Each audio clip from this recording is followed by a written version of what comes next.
A continuación, Tributación de hoy.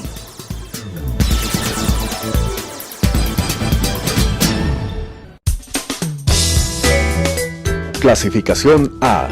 Apto para todo público.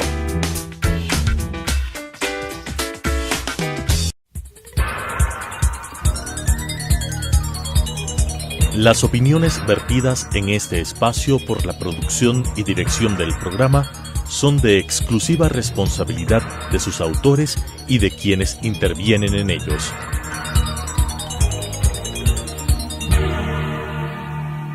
Telesucesos Canal 29 UHF presenta Tributación de hoy, un programa destinado para los ciudadanos en su entorno fiscal para el Ecuador, con la conducción de la doctora Cristina Trujillo. Tributación de hoy. Tributación de hoy, un programa diferente donde abordaremos temas relacionados con el ámbito legal de nuestro país. El día de hoy tenemos una edición especial. Como siempre, contestando inquietudes de todos nuestros televidentes y de las redes sociales que nos acompañan todos los días miércoles en nuestro querido programa de Tributación de hoy. Vamos a contestar inquietudes sobre este tema tan importante que es el impuesto a la renta de las sociedades.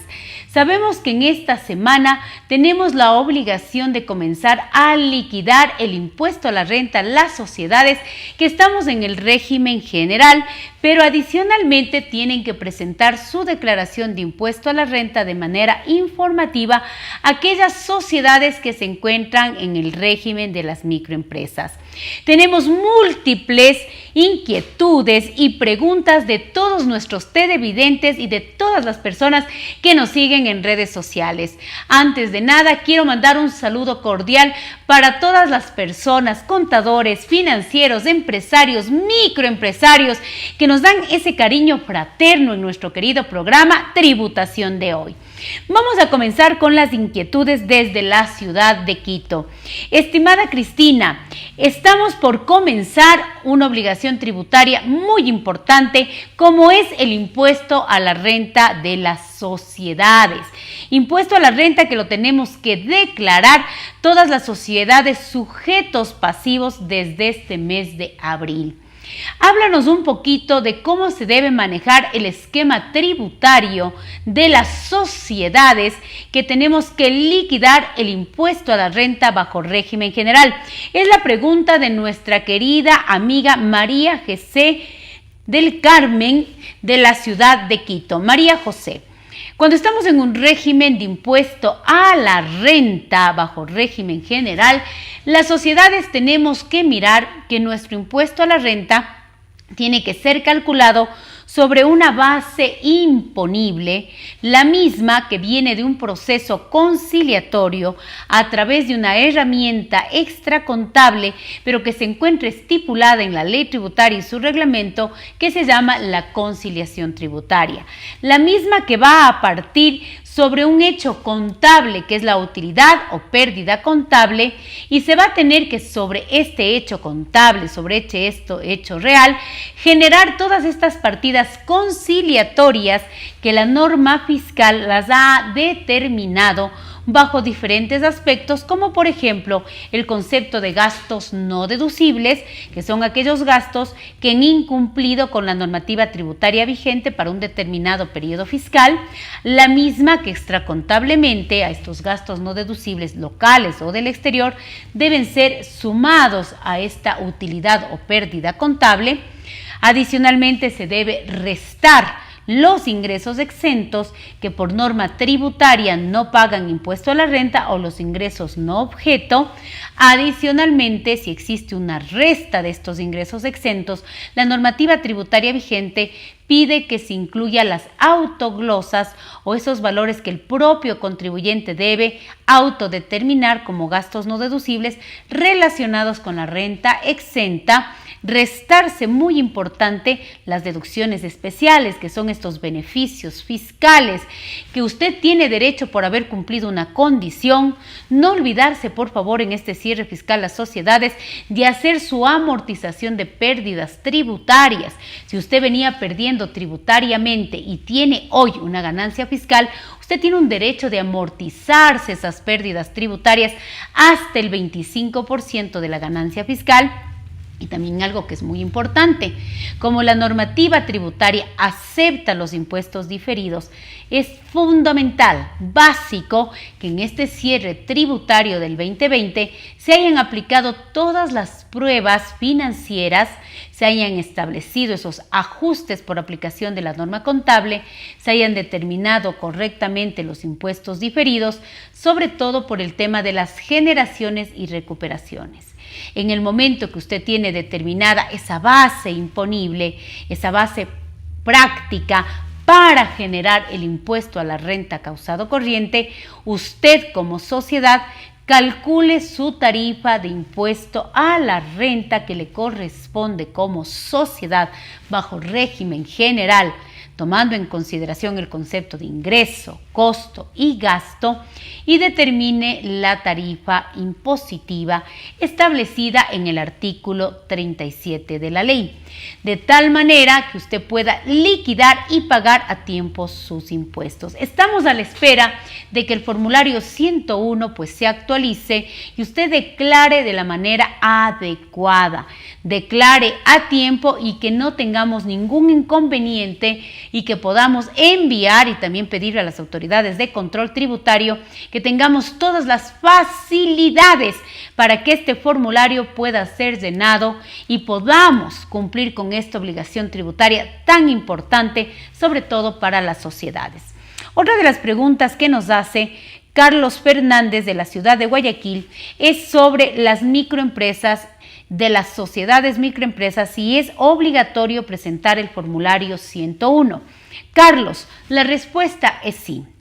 La sociedad microempresa, a pesar de haber liquidado de manera obligatoria su impuesto a la renta en el formulario 125 en el periodo fiscal 2020, debe presentar el formulario 101.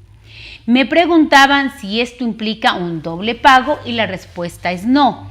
Si usted ya canceló como microempresa sociedad el impuesto a la renta que le correspondía, este formulario 101 viene a ser un formulario informativo que tiene los casilleros adecuados para que usted pueda no volver a imputar un doble pago de impuesto a la renta porque usted ya canceló bajo el régimen de microempresa, pero debe informar al fisco. Es obligatorio para las sociedades microempresas declarar este formulario 101 de manera informativa y el propio formulario prevé los casilleros para que en la conciliación tributaria usted no genere un doble pago y se pueda excluir la operación de microempresa y a la larga el formulario sea un formulario informativo. Porque recuerde, y aquí viene otra de las preguntas, Mónica Pérez de la ciudad de Ibarra nos pregunta si las microempresas tienen algún tipo de excepción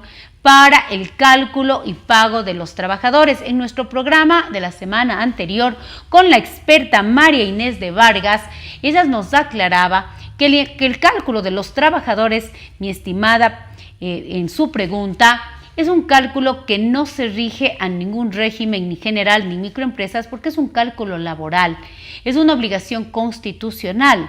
En el régimen que usted se encuentre, este cálculo del 15% es obligatorio. Y recuerde que para el régimen general es un gasto deducible. Para el régimen de las microempresas no, porque se rige bajo el concepto del ingreso total, del ingreso bruto. Otra de las preguntas fundamentales son ¿cuáles son las recomendaciones que se deben tener para no llegar a fin de año con un exceso de gastos no deducibles? Esta es una pregunta muy importante y sí me gustaría enfocarme que definitivamente esto viene de la mano con el control interno y el compliance que cada sociedad debe tener. El cierre fiscal, estimados televidentes, estimadas personas que me siguen en redes sociales, no es un cierre fiscal que se lo hace al 31 de diciembre. por favor. El cierre fiscal se lo debe venir haciendo todos los días del año, todos los meses. Tenemos que ir controlando que todas nuestras transacciones y operaciones se encuentren cumpliendo todo el marco regulatorio vigente de nuestro país. Primero, comenzando con las normas contables. Las sociedades tenemos que cumplir con una contabilidad sana y transparente. El tener una contabilidad sana y transparente, la consecuencia es que usted tenga impuestos bien pagados. Usted, para no tener un exceso en gastos no deducibles, tiene que revisar todos los años. Mi recomendación es que revise la ley tributaria si ha tenido modificaciones, actualizaciones, porque a veces los errores se dan por hechos involuntarios, por no estar actualizados. Tiene que recordar que todos los costos y gastos tienen que ser formales, tienen que estar soportados en comprobantes de venta válido de acuerdo a la legislación que corresponda, porque nosotros podemos tener costos y gastos locales como del exterior. Adicionalmente, tienen que ser costos y gastos imputables a los ingresos. ¿Qué quiere decir esto? Que sus costos y gastos sean generadores de ingresos. Tienen que ser costos y gastos reales, costos y gastos legales. De esta manera, usted va a evitar la mayor cantidad de gastos no deducibles, porque recuerde, televidente, recuerde todas estas personas que nos están siguiendo en redes sociales, que los gastos no deducibles en un régimen general que pague esa tarifa de impuesto a la renta del 25%, puedes llegar a pagar hasta el 28%, dependiendo algunos causales que voy a hablar más adelante, pues el gasto no deducible aumenta el impuesto a la renta. Entonces hay que ir controlando mes a mes que nuestros costos y gastos, aparte de ser financieramente correctos, cumplir con la norma contable, cumplan con todas las especificaciones de la ley tributaria, formales, legales, imputables, reales.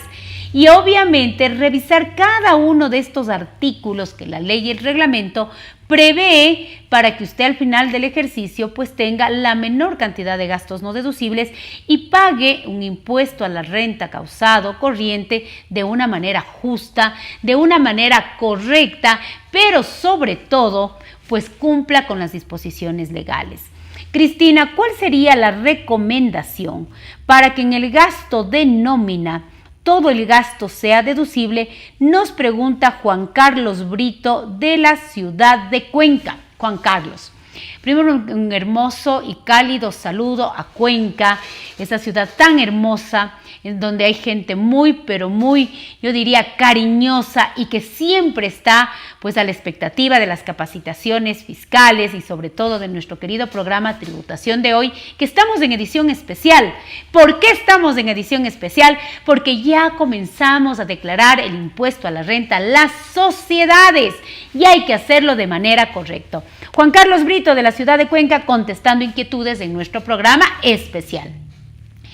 Siempre yo recomiendo que el gasto nómina es un gasto delicado, porque se encuentra relacionado con el recurso humano, con las personas, con ese ser tan importante que es el empleado en relación de dependencia.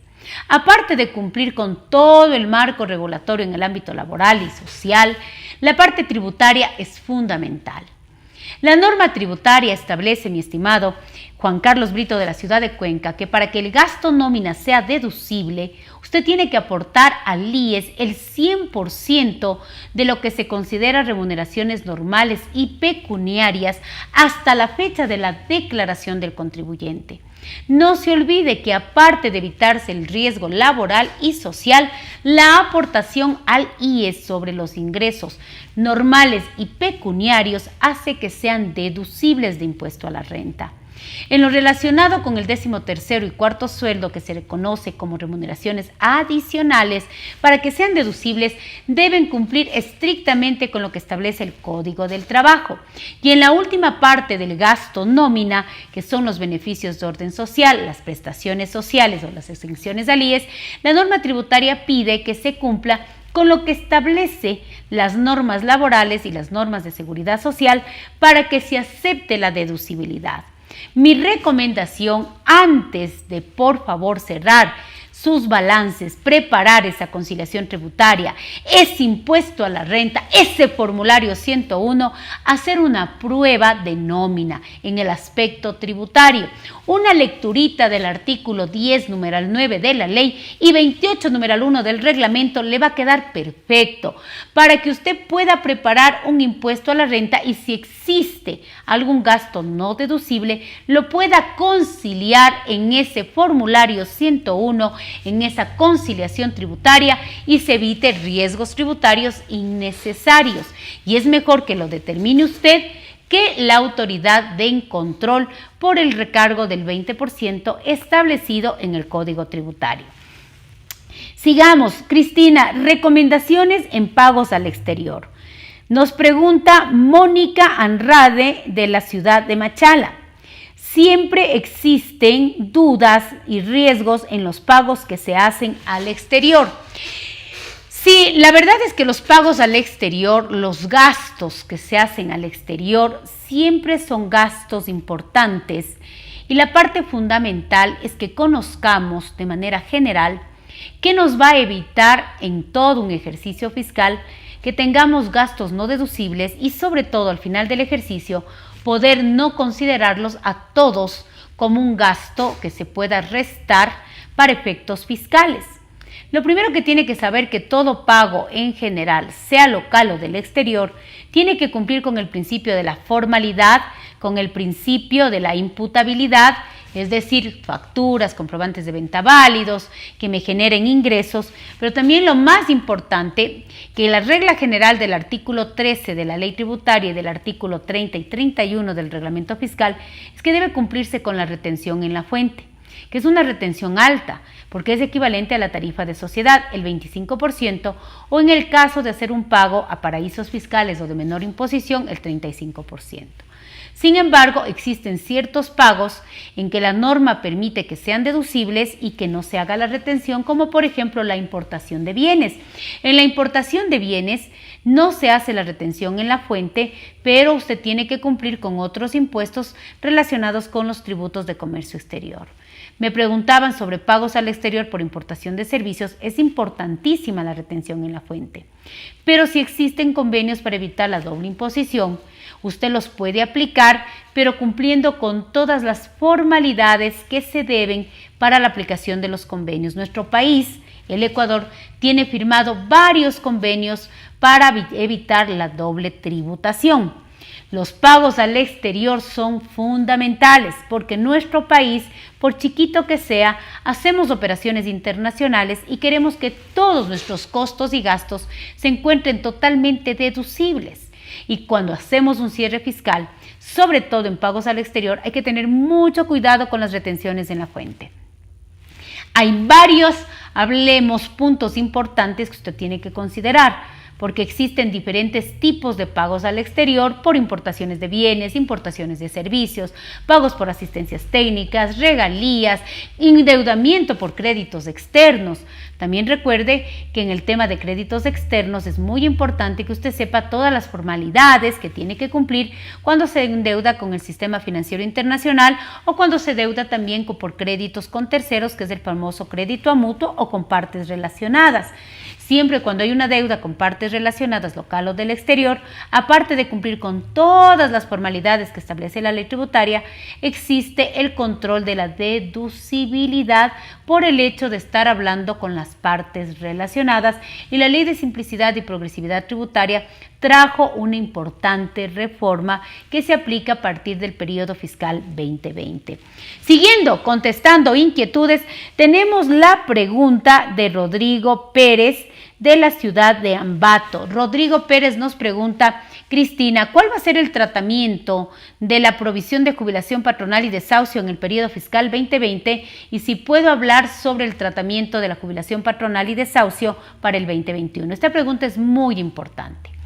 Para el ejercicio fiscal 2020, recuerde que la provisión de jubilación patronal y desahucio es un gasto no deducible total. El 100% de la provisión es un gasto no deducible, aun cuando usted lo prepare o calcule estas dos provisiones con un estudio actuarial. Para el 2020, por favor, escúcheme, y va a generar impuestos diferidos porque así está la normativa. Pero a partir del 2021, mi estimado Rodrigo, nos habla la normativa que se cambia y la provisión de jubilación patronal y desahucio tienen otros lineamientos fiscales. En el caso de la provisión de desahucio, nos dice que será totalmente deducible con el estudio actuarial, es decir, que regresamos a algo muy parecido a lo que era la normativa en el año 2017. ¿Y qué pasa con la provisión de jubilación patronal a partir del 2021? Pues definitivamente empleados mayores a 10 años con estudio actuarial y que esa provisión se deposite en empresas especializadas para el manejo de fondos, de fondos de jubilación, pues va a ser deducible, y empleados menores a 10 años va a ser un gasto no deducible. Esto es importante porque es una reforma que trajo la Ley de Simplicidad y Progresividad Tributaria, pero que no se aplicaba desde el 2020. Este ejercicio fiscal 2020 se cierra como lo estoy diciendo, es decir, gasto no deducible total con impuestos diferidos, y a partir del 2021 estas dos provisiones tienen un cambio bastante significativo, sobre todo en el tratamiento tributario. Mi recomendación es que estas provisiones no se las debe hacer en el sentido de que porque es una exigencia por NIPS. No, señores, se las debe hacer por el Código del Trabajo. Las normas internacionales de contabilidad lo único que hacen es decirle que si usted tiene obligaciones laborales, se encuentren reflejadas en la contabilidad. Y el tema tributario simplemente lo que busca es mirar qué parte de estas provisiones serán deducibles o no. Pero recuérdese que siempre la contabilidad tiene que reflejar la esencia económica de lo que usted es, la imagen fiel de lo que usted es. Y si eso muchas veces no concuerda con lo tributario, ahí viene el contador eficiente, el empresario eficiente, que sabe que usted tiene que aprender dos lenguas a través de ese lenguaje que hoy todo el mundo tiene que conocer, que se llaman los impuestos diferidos. Y ahí viene otra pregunta muy interesante. Cristina, ¿qué pasa cuando nosotros como sociedades tenemos la obligatoriedad o no de hacer los impuestos diferidos? A ver, es una pregunta extremadamente técnica y fundamental. Si usted es una sociedad y su lenguaje contable son las normas internacionales de información financiera, seguramente usted va a tener que haber hecho muchas provisiones bajo normas contables que a lo mejor no le acepte el fisco en un determinado momento, y usted va a tener que generar un impuesto que seguramente le pague hoy, pero usted está seguro que mañana tiene esa posibilidad de recuperar. Y si usted no aprende, no utiliza los impuestos diferidos, ¿cómo va a recuperar el impuesto de hoy mañana? Es decir, que el tema del impuesto diferido nace por una necesidad, no solo contable, sino también tributaria, porque la norma tributaria dice que se reconocerán solo los impuestos diferidos que se haya aplicado la técnica contable vigente y que se hayan reconocido en la contabilidad. Hoy por hoy el contador, el auditor, incluso el empresario que no habla dos lenguas al mismo tiempo, la lengua contable, la lengua tributaria y los impuestos diferidos, pues tenemos problemas para poder aplicar, poder enviar, poder proporcionar información a los diferentes usuarios. Y recuerde que los usuarios de nuestros estados financieros son varios, primeramente nuestros accionistas, nuestros empleados, los bancos, los organismos de control. Yo quiero tener un balance razonable, saber qué pasa con mis cuentas por cobrar, con mis inventarios. Y hoy por hoy, en el cierre fiscal, hoy que ya estamos para declarar ese formulario 101, tenemos que ponernos a prueba. ¿Cuánto sé de contabilidad? ¿Cuánto sé de impuestos? Para que ese impuesto a la renta causado corriente se lo calcule, se lo pague de la manera correcta. Porque lo correcto no es pagar ni de más impuestos, pero tampoco es pagar menos de lo que me corresponde.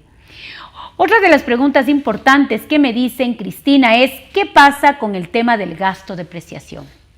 Bueno, la propiedad, planta y equipo es un tema básico, fundamental, importantísimo, que debemos tener todas las compañías para producir ingresos. Dígame usted, ¿qué compañía sin tener activos puede generar ingresos? Por pequeños que sean, una compañía necesita maquinarias, necesita computadores, instalaciones, escritorios, edificios.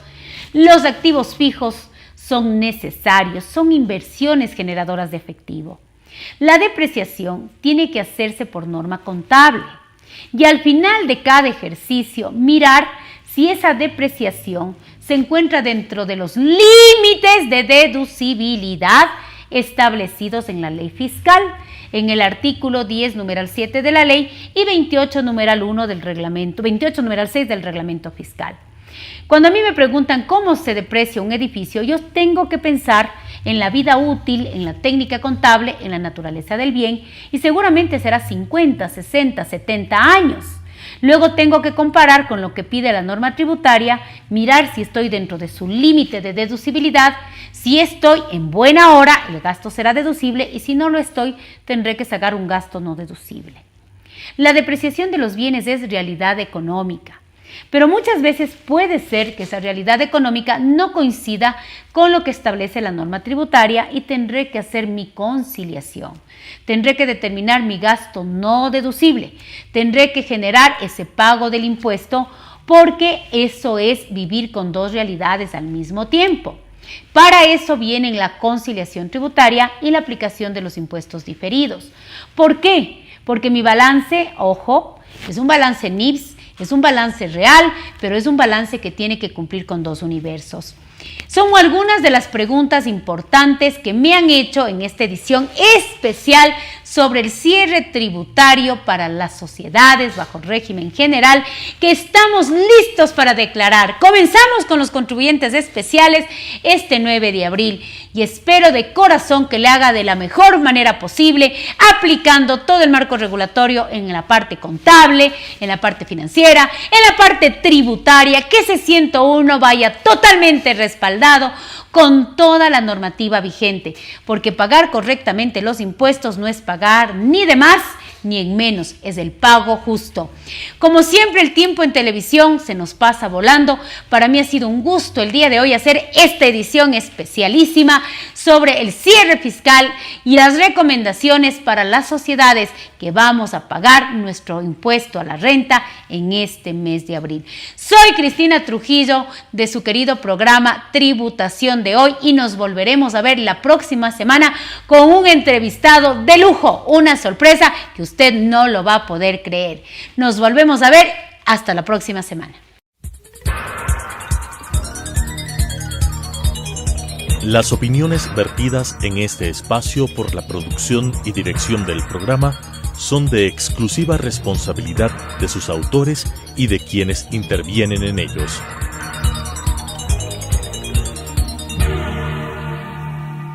Telesucesos Canal 29 UHF presentó Tributación de Hoy, un programa destinado para los ciudadanos en su entorno fiscal para el Ecuador, con la conducción de la doctora Cristina Trujillo. Tributación de Hoy.